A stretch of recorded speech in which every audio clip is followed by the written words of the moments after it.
waktu. Yang pertama kita bikin jadwal harian. Nah, dalam satu hari itu kita tulis apa yang akan kita lakuin, misalnya belajar, istirahat, makan. Nah, di situ kita biar realistis, kita harus menulisnya yang realistis yang bisa kita lakukan hari itu, jangan yang susah gitu, malah kita membuat jadwal itu terasa sulit, jadi kita males melakukannya. Jadi kita tulis yang benar-benar kita bisa lakukan waktu itu. Yang kedua, daftar tugas. Nah, ini saya kasih satu tadi. Nah, di sini kalian tulis daftar tugas kalian. Nah, untuk yang PR tugas di sini nanti ada satu orang yang bakal maju di sini nanti kasih tahu daftar tugasnya apa aja. Yang daftar tugas ini kita tulis semua yang tugas atau PR yang kita punya. Misalnya udah selesai, kita centang biar nggak lupa. Jadi misalnya tugas matematika, tugas bahasa Indonesia, kita tulis di sini. Nanti salah satu orang akan maju buat kasih tahu buat apa yang sudah selesai. Yang ketiga, ada blok waktu belajar. Nah, di sini itu ada belajar dalam 30 menit. Nah, di situ nggak boleh ada gangguan kayak kalian belajar fokus, tapi jangan main HP yang kita dalam 30 menit itu kalian harus belajar dan berinteraksi dengan yang lain. Nama tekniknya itu teknik Pomodoro, yaitu kalian belajar 30 menit, lalu istirahat 10 menit, lalu belajar lagi, sama 30 menit lagi. Terus yang terakhir ada prioritas tugas.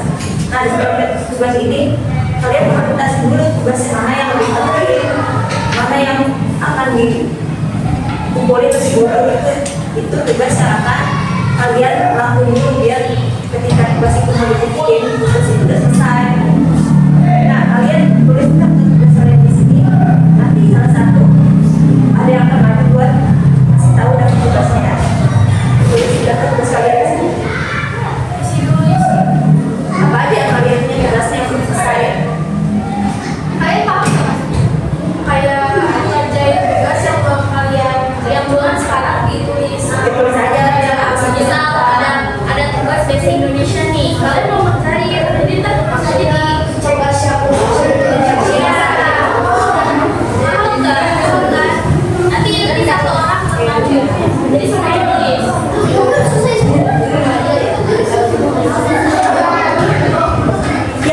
Yang udah selesai semua itu aja. Misalnya kalian belajar 30 menit, jadi seperti teknik Pomodoro kalian tulis di sini. Kalau misalnya kalian udah selesai nih, udah 30 menit, baru kalian centang.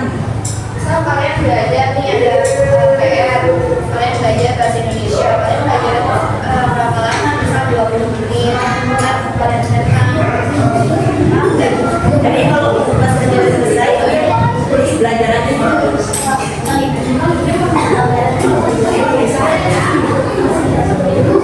Kalian tulis ini sebentar ya, nanti kalau udah selesai, baru kita lanjutin.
Menghindari tekanan karena tugas menumpuk. Yang kedua, produktivitas lebih tinggi. Waktu yang terkelola dengan baik memungkinkan murid menyelesaikan lebih dari tugas.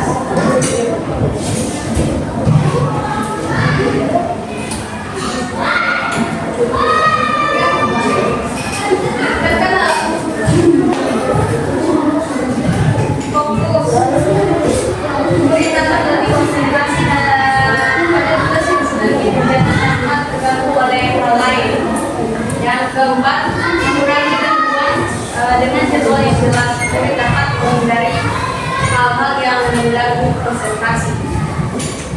Selanjutnya akan dibacakan oleh Grace.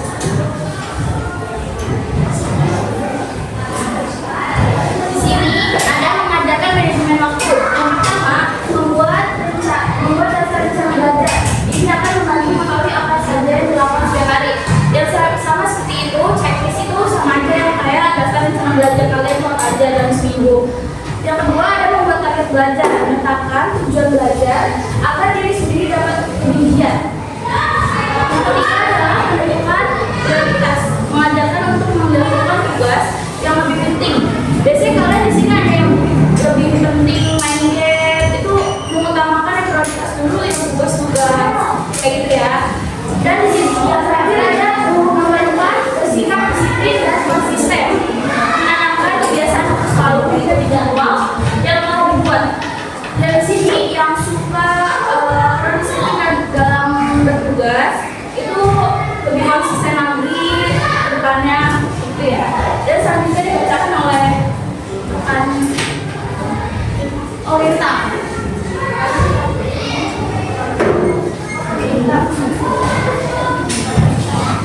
Di sini ada membatasi percobaan. Yang pertama itu, pahami bagaimana kalian memulai kebiasaan menunda pekerjaan. Yang kedua, tetapkan tujuan kecil bertugas besar dari bagian kecil yang lebih mudah dikerjakan. Yang ketiga, gunakan aturan 2 menit. Jika sebuah tugas bisa diselesaikan dalam 2 menit, kerjakan segera. Yang keempat, berikan keadaan dan konsekuensi. Beri diri kalian aja setelah menyelesaikan tugas dan menetapkan konsekuensi jika diselesaikan. Selanjutnya akan dibacakan oleh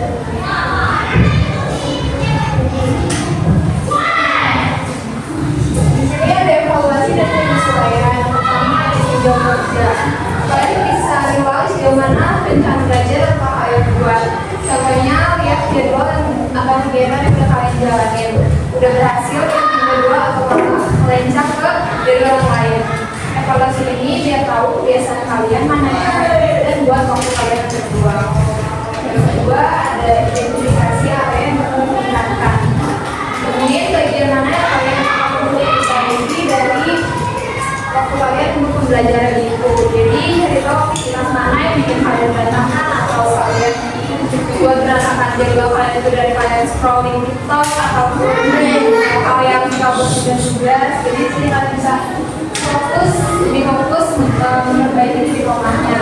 Yang ketiga ada sesuaikan rencana.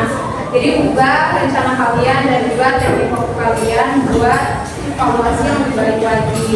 Kalau rencana kalian awalnya nggak cocok, nggak masalah, terus diubah. Jadi untuk lebih efektif, mau cari atur jadwal kalian, juga kita mau cari fleksibilitas nanti yang tetap disiplin. Dan terakhir ada tugas belajar. Jadi pelajari teknik baru dan